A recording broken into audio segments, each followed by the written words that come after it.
Hey guys, welcome back to Scan the Mind. For those of you who are new here, I'm Varun. I'm a trainee radiologist in the UK. And my name's Sanchit. I'm a psychiatry trainee in the UK. So a while back we did a video where the British public reacts to how much American healthcare costs. What we thought we'd do today is react to a different video where Americans guess the costs of British healthcare. This US country, it's nothing but a strip club. It's nothing but hustle. Whoa, what? Are we watching the right video? What a way to start the video. Are we watching the right video? I don't know, mate. This could get demonetized very quickly. We can have all this. We should be able to have good health care.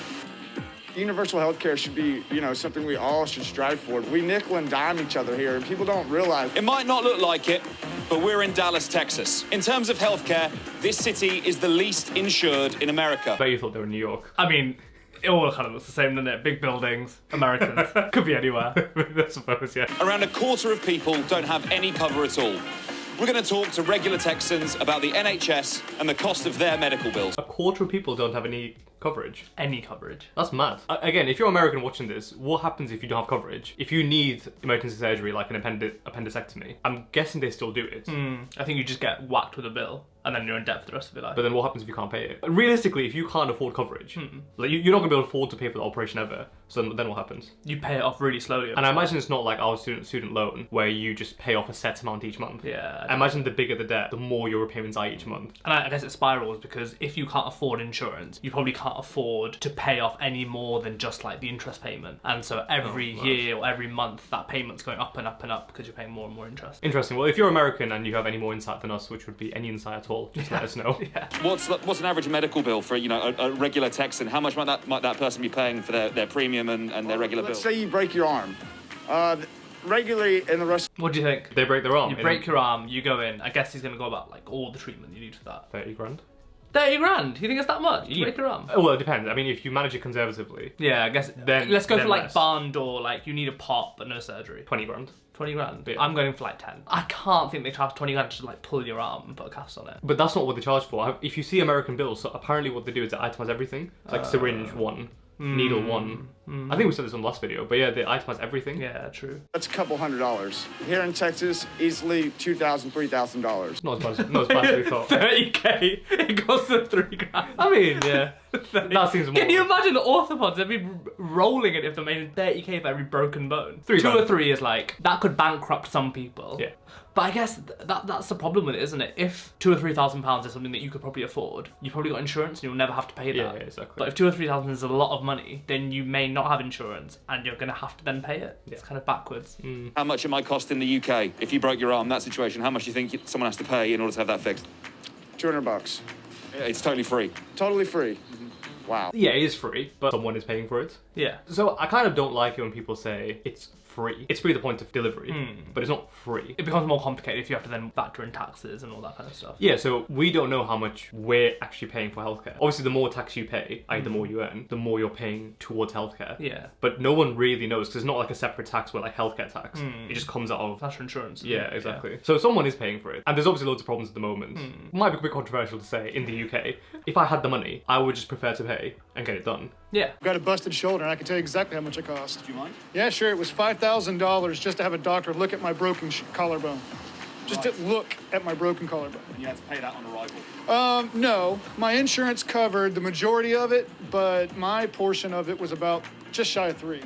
Wow. So, yeah. And then presumably ongoing physiotherapy, things like that. That part's pretty much covered by insurance, but I have really, really good insurance. Okay, sure. So, It was £5,000 for a doctor to look at his broken collarbone. And let's take his word for it. Like, literally just be like, yep, that's broken. Yeah. And he has really, really good insurance. And he still had to fork out 3 grand. It's like any insurance, isn't That's it? mad though. That's really good insurance. Not even half Yeah. the amount of like the total bill that he's got. Yeah, he's got his physio and stuff for free, but imagine breaking your collarbone and it's still costing you 3 grand after having paid monthly for like premium health insurance. Is that through your job? yeah. Sometimes our jobs provide, but sometimes they don't. What's the case for you? Do you have insurance? No, I don't. Okay. No, I don't. So if something happens to you, you need healthcare. We have to pay full price. Right. Yeah, And that can be very expensive. it can be very expensive. Would you like insurance? Would you like to have that healthcare? I would like to have one, but sometimes we can afford it. Right now, I'm about to go to Mexico. Tomorrow, I'm going to travel for 2 weeks. because I'm going to have some dental work done. Okay. Only because here in the States, it will cost me like $10,000. That's the same in the UK though. People go to like Turkey and stuff. But dentistry in the UK is Yeah. it's not really NHS. It's not, yeah, it doesn't count. It's, Dentistry is supposed to be NHS. yeah. I.e. provided for everybody. It's not anymore. Especially if it's like cosmetic stuff she's getting done. Yeah. I've got close family members who've done similar stuff. They needed like cavities done, and they just went to India because you can go see your family. Yeah. You pay less than what you pay here. You get your stuff done, like pretty high quality stuff, pretty comparable to what you get done here, and then you come back. I guess the difference is because they obviously know people in India, they know who's good. Yeah. Whereas like the people who go to get veneers in Turkey or going to get hair transplants here, there, and everywhere, you've got no idea, and that's where you get all the horror stories of people getting infections, people doing a really bad job, them needing more remedial work when they come back to the UK. I'll be honest, if you're doing that kind of stuff, look into it. I don't think people realise that in the UK and America and whatever, the quality of healthcare you get, yeah, sure, we complain about it and you often have to wait unacceptable amounts of time, but when you get it, generally it's quite high quality. Yeah. I don't think people understand how low quality healthcare can be until they leave the UK. Yeah. So when they go to Turkey, they just think, oh, everyone's going to be the same as England. Yeah, some people will be the same. Some people will be absolute cowboys. The best way I can describe that is if you're a doctor in the UK, everyone's going to be at least this standard. Yeah. Like, there's not going to be anyone below that. That's because, you know, your training is to such a level and because of guidelines. But if you go to, let's say, India, some people are going to be, like, amazing doctors, and because they can practice outside of guidelines, they'll probably be better, I'd say, in some situations. But then you'll get quite a few people who are, like, down here, and you don't want them to They're doing a lot of like rogue stuff that it just wouldn't fly in the NHS. Yeah, exactly. The dental work here in the US, do you mind me asking how much it's going to cost you in Mexico? About 1,000. Wow, so 10%. Yes. And the quality of care as good? As good or even better. Wow. Going to see the doctors, a couple $100 if you don't have insurance. Right. Just to get a checkup. I think that's quite a reasonable price. What's a private GP? So there's quite a few, well, there's some private GPs now, more so in London. I think they charge around 80 to 100 quid. When he says just for a checkup, what does that mean? Like, what is just a checkup? Americans do, like, checkups, don't they? Yeah, we don't have checkups. We don't have really. that concept isn't a thing in the NHS. Like, No. oh, I'm just gonna go for my yearly checkup. Well, there's nothing wrong with you. I come in. Yeah, we have like screening for different cancers and Yeah. this and that, but there's no yearly checkup. Maybe there should be. I don't know. Yeah, But but then there's- I think if you wanted that, paying £100 to £200 It's would be not pretty reasonable. A lot of American healthcare costs are outrageous. Like Yeah. we talked about in the last video, things like an inhaler or holding your baby, stuff like that. It's just ridiculous. Yeah. But paying $100 to $200 to see your doctor when you don't even have anything wrong with you, Yeah. you're just kind of going to see them. Well, then I guess that's your choice. You're choosing to pay that, and I don't think that's that unreasonable, to be honest. No, I don't think so. Although, we'll just get the hate comments now. Hey, first time in this city. It's clear there's a lot of money here. Big buildings, offices, nice cars. It seems like there is the money to be able to create this kind of system. Right. So why do you think there isn't that level of healthcare? I believe there is. Okay, That's cool. the catch. I Okay. think that's the risk, but they just haven't allocated that money where for the people. We can have all this. We should be able to have good health care for all. There's two versions really being offered here, isn't there? Trump is offering something quite different to Joe Biden in terms of health insurance.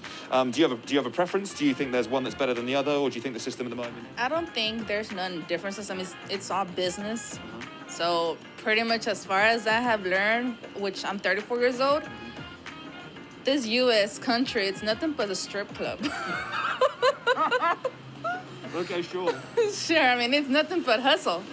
So that's what they're doing out there. They're just hustling. They really don't care. You think it's the healthcare companies, the politicians, they're all sort of, it's about profit.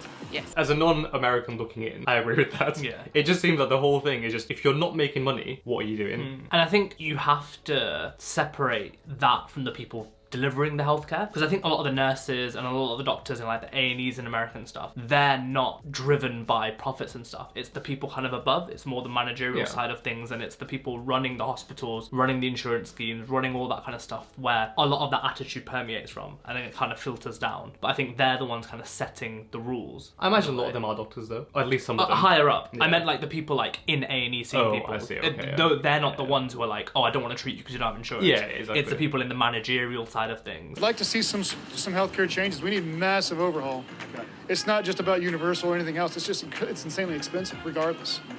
Start there. Do you think that there's much political will in this city for that to happen? Do you think broadly people want that to be the case? In the city, yes. Okay. In the urban areas, yes. Suburban areas, they're typically more conservative, and they're not really sure exactly what all that entails, and so they're not going to do it. My understanding is that people are generally sort of opposed to taxation here.